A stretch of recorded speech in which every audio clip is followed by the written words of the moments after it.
course, Miro defended successfully his his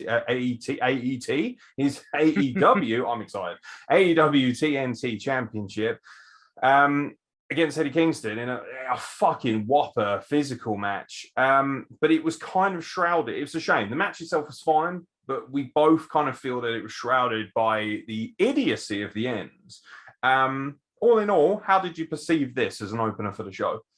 I mean, it was definitely a hot opener. Like, I haven't watched in a while, so I didn't realize how fucking jacked Miro is. Oh, Sweet he's in the best Jesus condition I've ever Christ. seen him. He But I looks would argue he looks better than he's ever looked, and he looked great in WWE.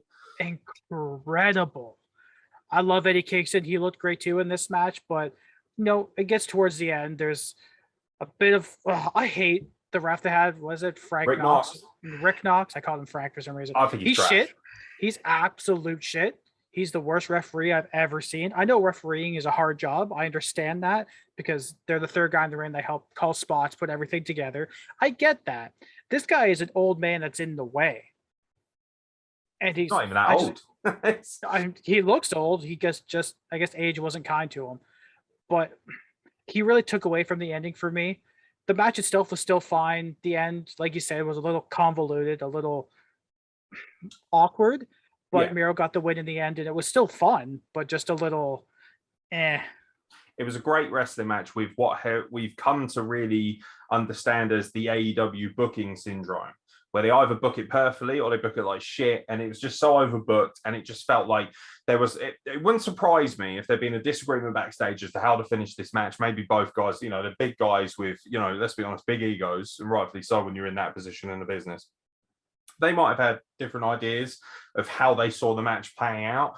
One of the criticisms I did have, which I mentioned to you, I'm not a huge fan of Miro being suplexed around like that by someone like Eddie Kingston. I like Eddie Kingston, and there's no doubt that he could hit the odd suplex like that. But all in all, I feel like Eddie Kingston is the kind of guy, he shouldn't find it that easy to be T-boning and, explode a suplexing someone like Miro, a man who is that size with that kind of power.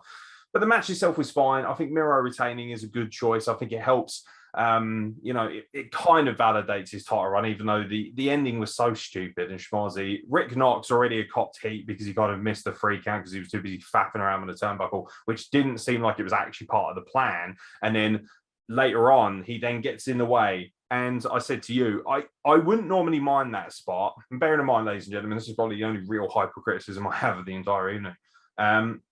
For me, the referee never gets in the way of a spot like that.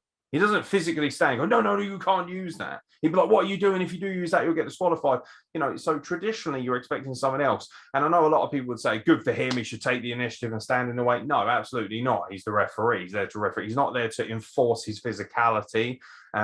This wasn't Aubrey Edwards with MJF, for instance, where she's got every right to physically reprimand him when he's put his hands on her first. This was different. Miro still used it to his advantage. Low blow retains the title. So, I can't say too much about it other than the fact that I thought Rick Knox did a poor job.